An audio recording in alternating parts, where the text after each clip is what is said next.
In deze eerste aflevering over de Limburgse waterpolitie maken we kennis met 3 agenten die in Maasbracht werkzaam zijn. In totaal werken er 9 mensen in vaste dienst. De waterpolitie van de KLPD is verantwoordelijk voor de opsporing, toezicht en handhaving op het water in Nederland. Met de Maas, de Maasplassen, het Julianakanaal en de Zuid-Willemsvaart is Limburg een echte waterprovincie. Aan het begin van elke werkdag wordt er een korte briefing gehouden over de geplande activiteiten van die dag. Vanuit de landelijke meldkamer in Driebergen wordt actuele informatie doorgegeven. Nou, vanaf gevaren zullen we even de briefing doen. Van vandaag kijken wat er op staat. Nijmegen die is in ieder geval in de vaart met een grote boot op de Waal. Tiel die gaat met een speedboot varen op de Maas tot aan Graven. Dus het overige stuk, dus vanaf Ternaaien tot aan Sambeek is voor ons. Het weer is iets minder dan gisteren. 22 graden geven ze nou op. En er kan nog een buitje vallen, maar we hopen het beste. Na het verwerken van de informatie gaat het team aan boord van hun eigen schip, de P97.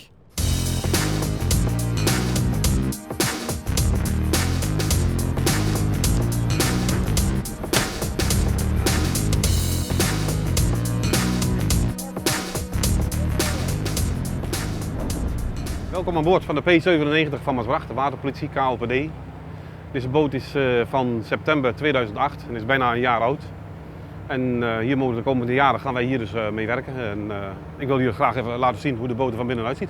Op dit schip varen we normaal gesproken met 3 personen. Dat is omdat we normaal een controle doen voor 2 personen. Gaan stappen over, 1 persoon blijft er aan boord. Anders wordt het een beetje moeilijk. En dan voor iedereen hebben we een plek. En dan hier hebben we een bureaufunctie. Dan kunnen we onze administratie afhandelen, verbalen. Dit is een UMTS-verbinding, dus we hebben constant verbinding met alles. We hebben verbinding met de meldkamer in Driebergen.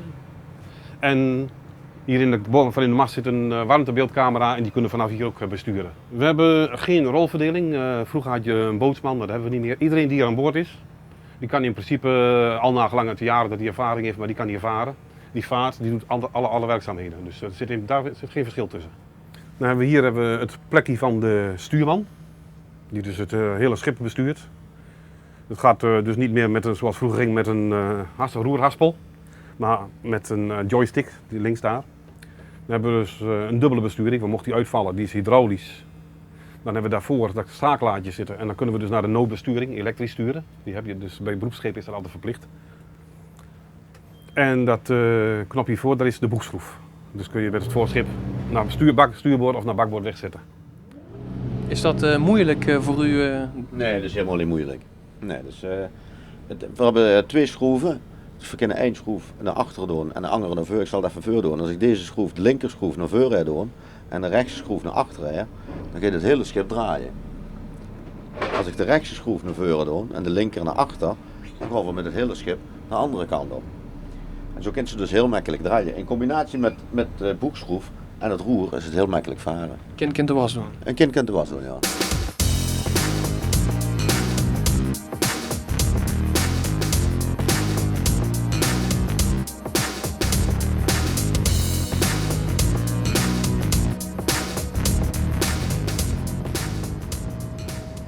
Hier zijn we dus in de machinekamer van de P97.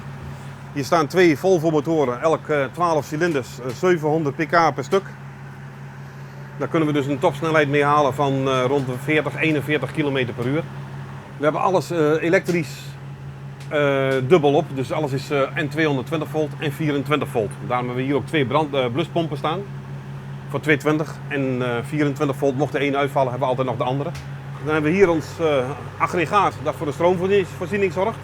Die is helemaal volautomatisch.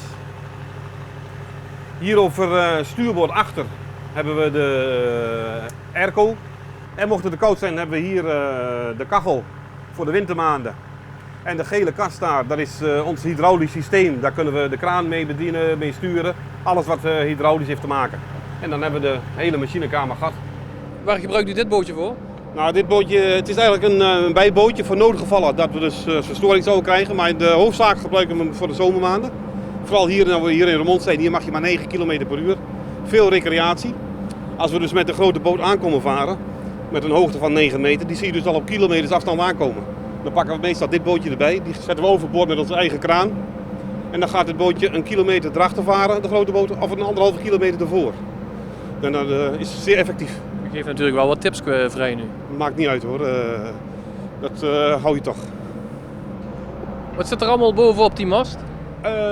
Als we van bovenaf aan beginnen, helemaal in het midden, bovenaan, dat is dus de warmtebeeldcamera. Dan hebben we de verlichting erin zitten, dus van blauw zwaailicht tot oranje zwaailicht. En antennes voor de marifoon. We hebben dus 3 marifoons aan boord. We hebben dus ook weer 3 antennes. Nou, en dan bij de bruggen, als het dus, de brug te laag is, dan kan de mast automatisch kunnen ze van binnenuit laten zakken. Dat moet volgens mij nu gebeuren. Dat gaat gebeuren. We gaan hier naar de brug van Roermond en die is maar 8 meter. Dus ik zal even vragen of ze hem laten zakken. Kijk, laat hem even zakken, de mast. Helemaal de man. Dan gaat nou de mast omlaag en dan hebben we een doorvaarthoogte van 5,15 meter. En met mast? Normaal rechtopstaande mast is die 9 meter. En zo varen we met neergelaten mast onder de Maasbrug in Roermond. Nadat de brug gepasseerd is, kan de mast weer omhoog en wordt koers gezet richting de thuishaven in Maasbracht. In de volgende aflevering zien we de politie aan boord gaan van een containerschip. Dat allemaal voor een onaangekondigde controle.